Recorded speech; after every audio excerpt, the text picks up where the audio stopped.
Chào các bạn, lại là tôi đây. Rất vui được gặp lại mọi người trong chương trình hôm nay. Chúng ta sẽ cùng nhau khám phá một chủ đề vừa hấp dẫn vừa đáng sợ, đó là khi biển cả nổi giận và tạo ra những hiện tượng thiên nhiên cực kỳ nguy hiểm.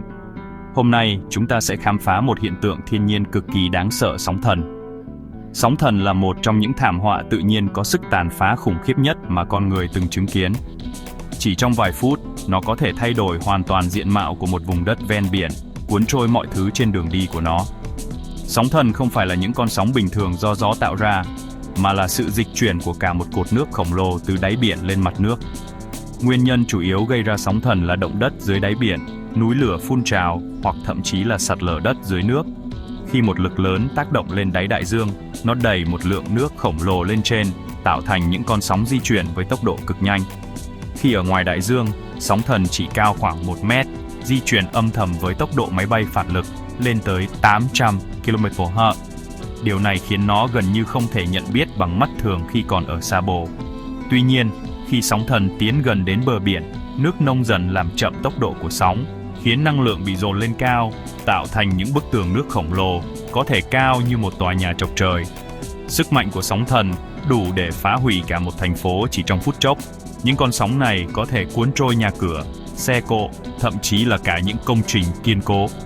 Hậu quả mà nó để lại là vô cùng nặng nề, hàng ngàn người mất nhà cửa, nhiều khu vực bị cô lập hoàn toàn và môi trường bị tàn phá nghiêm trọng.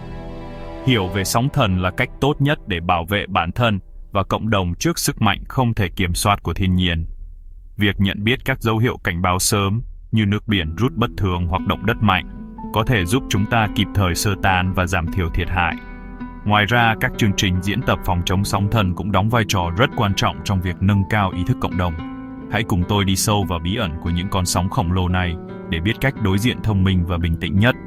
Chúng ta sẽ tìm hiểu về nguyên nhân, dấu hiệu nhận biết, cũng như các biện pháp phòng tránh để bảo vệ bản thân và những người xung quanh trước sức mạnh không thể lường trước của biển cả. Điều khiến sóng thần trở thành một trong những thảm họa thiên nhiên nguy hiểm nhất không chỉ nằm ở sức mạnh tàn phá, mà còn ở tốc độ hình thành cực nhanh của nó. Trong khi nhiều hiện tượng tự nhiên khác như bão hay lũ lụt thường có dấu hiệu báo trước, sóng thần lại xuất hiện gần như bất ngờ, khiến con người khó lòng chuẩn bị kịp thời. Tất cả bắt đầu từ một sự kiện chấn động lớn dưới đáy đại dương, như động đất mạnh, phun trào núi lửa dưới nước, hoặc thậm chí là sạt lở đất ngầm. Những biến động này làm xáo trộn toàn bộ cột nước phía trên, giải phóng một lượng năng lượng khổng lồ vào đại dương chỉ trong tích tắc. Đôi khi, con người thậm chí không cảm nhận được rừng chắn, nhưng dưới mặt nước, mọi thứ đã thay đổi mãnh liệt. Chỉ trong vài phút ngắn ngủi, năng lượng này truyền đi khắp đại dương, tạo ra những con sóng thần khổng lồ lao đi với tốc độ kinh hoàng, có thể lên tới 800 km/h, nhanh ngang với một chiếc máy bay phản lực. Khi còn ở ngoài khơi, sóng thần có thể chỉ cao vài chục cm, gần như không thể nhận biết bằng mắt thường, nhưng khi tiến gần bờ, chúng đột ngột dâng cao thành những bức tường nước khổng lồ. Các hệ thống cảnh báo sớm phải chạy đua với thời gian, liên tục theo dõi các tín hiệu bất thường từ đáy biển. Chỉ cần chậm trễ vài phút trong việc phát hiện và phát đi cảnh báo, hậu quả sẽ vô cùng thảm khốc. Các nhà khoa học và nhân viên cứu hộ luôn phải túc trực, sẵn sàng kích hoạt hệ thống báo động và hướng dẫn người dân sơ tán ngay lập tức. Khác với bão, sóng thần không cần thời gian để lớn lên. Ngay từ khi hình thành, nó đã mang trong mình sức mạnh hủy diệt, đủ sức cuốn trôi mọi thứ trên đường đi. Khi sóng thần ập vào bờ, nó có thể phá hủy nhà cửa, cuốn trôi xe cộ và gây ra thiệt hại nặng nề về người và của chị trong vài phút ngắn ngủi. Sự đột ngột và tốc độ chính là hai yếu tố làm nên sự nguy hiểm chết người của sóng thần. Không chỉ vậy, sóng thần còn có thể kéo dài nhiều đợt, khiến người dân chủ quan quay lại khu vực nguy hiểm khi tưởng rằng đã an toàn. Mỗi đợt sóng sau thường mạnh hơn, gây ra thiệt hại lớn hơn. Khi có bất kỳ dấu hiệu bất thường nào từ biển như nước rút nhanh, mặt biển nổi bọt trắng hoặc động đất vừa xảy ra, hãy hành động ngay lập tức, rời xa bờ biển càng nhanh càng tốt, đừng chần chừ dù chỉ một giây, bởi sự sống còn đôi khi chỉ được quyết định trong khoảnh khắc. Kẻ gây ra sóng thần chính là động đất dưới đáy biển, chiếm hơn 80% các vụ. Động đất phải đủ mạnh và làm dịch chuyển đáy biển theo kiểu thăng đứng mới tạo ra sóng thần. Ngoài ra, núi lửa phun trào dưới nước, đất lộ dưới đáy biển, và thậm chí là thiên thạch rơi xuống biển cũng có thể tạo ra sóng thần. Mỗi nguyên nhân đều làm cho một lượng nước khổng lồ bị xáo trộn đột ngột. Dù là động đất, núi lửa hay thiên thạch, tất cả đều có thể bắt đầu cho chuyến đi của những con sóng chết chóc. Hiểu rõ các nguyên nhân này giúp chúng ta cẩn thận và chuẩn bị tốt hơn. Sau khi hình thành, cái sóng thần bắt đầu hành trình âm thầm xuyên đại dương. Ở vùng nước sâu, sóng thần chỉ cao vài chục cm, di chuyển với tốc độ máy bay phản lực, không ai nhận ra. Khi tiến gần bờ, phần dưới của sóng bị chậm lại, năng lượng bị dồn nén khiến chiều cao sóng tăng vọt. Từ một con sóng vô hình, nó biến thành bức tường nước khổng lồ cao hàng chục mét. Sóng thần không chỉ là một con sóng vò vào bờ rồi rút đi, mà là dòng nước lũ cực mạnh, tràn sâu vào đất liền, cuốn phăng mọi thứ. Hành trình từ đại dương đến đất liền là quá trình biến đổi chết chóc. Việc dự báo và cảnh báo sóng thần là cuộc chạy đua nghẹt thở với thời gian. Chỉ một chút chậm trễ cũng có thể dẫn đến thảm họa. Trận sóng thần Ấn Độ Dương năm 2004 là một trong những thảm họa tồi tệ nhất lịch sử hiện đại. Một trận động đất mạnh 9,11 độ Richter ngoài khơi Sumatra đã tạo ra sóng thần cao tới 30 mét, tàn phá hàng loạt quốc gia ven biển.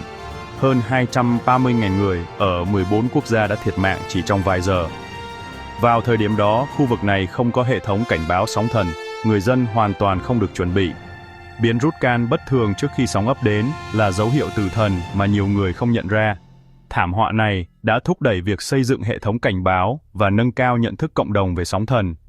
Bài học xương máu, đầu tư vào cảnh báo sớm và giáo dục cộng đồng là yêu cầu sống còn. Khi sóng thần vào bờ, nó là bức tường nước khổng lồ với sức mạnh không thể càn phá. Lục vả đập của dòng nước có thể phá hủy mọi công trình, cuốn trôi nhà cửa, cậu công chỉ trong phút chốc. Sóng thần thường là một chuỗi sóng, con sóng đầu tiên chưa chắc đã lớn nhất, tạo ra cái bẫy chết người cho những ai quay lại quá sớm. Dòng nước cuốn theo vô số mảnh vỡ, biến thành hỗn hợp chết chóc, gây thương vong lớn. Sau khi nước rút, hậu quả để lại là đất đai nhiễm màn, nguồn nước ô nhiễm, dịch bệnh và kinh tế tê liệt. Sức tàn phá của sóng thần là toàn diện, ảnh hưởng lâu dài đến mọi mặt đời sống. Phục hồi sau thảm họa sóng thần là một hành trình gian nan. Khi nhắc đến sóng thần, điều quan trọng nhất không chỉ là nhận biết mà còn là biết cách sống sót khi thảm họa xảy ra. Sóng thần là một trong những hiện tượng thiên nhiên nguy hiểm và khó lường nhất, có thể ập đến bất ngờ, cuốn trôi mọi thứ trên đường đi. Vì vậy, việc trang bị kiến thức và kỹ năng ứng phó là điều không thể thiếu đối với bất kỳ ai sống hoặc du lịch gần biển. Có 3 dấu hiệu tự nhiên cực kỳ quan trọng mà bạn cần ghi nhớ để nhận biết nguy cơ sóng thần.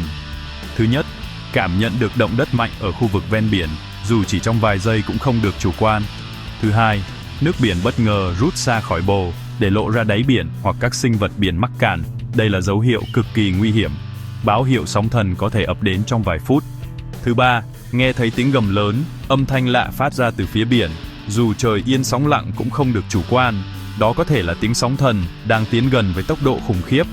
Khi phát hiện bất kỳ dấu hiệu nào trong 3 dấu hiệu trên, hãy lập tức rời khỏi khu vực ven biển và chạy đến nơi cao, an toàn nhất có thể. Đừng chần chừ, vì mỗi giây đều quý giá và có thể quyết định sự sống còn. Tuyệt đối không quay lại thu dọn tài sản hay lấy thêm đồ đạc, vì sóng thần có thể ập đến bất cứ lúc nào, cuốn trôi mọi thứ trên đường đi. Hãy cảnh báo cho mọi người xung quanh, đặc biệt là trẻ em, người già và những người không thể tự di chuyển, để cùng nhau sơ tán kịp thời. Sự đoàn kết và hỗ trợ lẫn nhau sẽ giúp giảm thiểu thương vong. Nếu không còn lựa chọn nào khác, hãy tìm đến các tòa nhà kiên cố, ưu tiên nhà bê tông nhiều tầng và leo lên tầng cao nhất để tránh sóng thần. Khi sống hoặc du lịch ở vùng ven biển, hãy luôn tìm hiểu trước về tuyến đường sơ tán, vị trí các khu vực an toàn và điểm tập kết khẩn cấp. Việc chuẩn bị trước sẽ giúp bạn không hoảng loạn khi có sự cố xảy ra. Luôn lắng nghe các cảnh báo chính thức từ chính quyền địa phương, hệ thống phát thanh, tin nhắn khẩn cấp hoặc các biển báo cảnh báo sóng thần được đặt dọc bờ biển. Đừng quên dạy cho gia đình, bạn bè, đặc biệt là trẻ nhỏ, cách nhận biết các dấu hiệu sóng thần và kỹ năng sơ tán an toàn. Việc này sẽ giúp mọi người chủ động hơn khi đối mặt với nguy hiểm. Kiến thức, sự chuẩn bị kỹ lưỡng và hành động quyết đoán chính là chìa khóa để sống sót trước sức mạnh tàn phá của sóng thần. Hãy luôn chủ động, cảnh giác và không bao giờ chủ quan với thiên nhiên.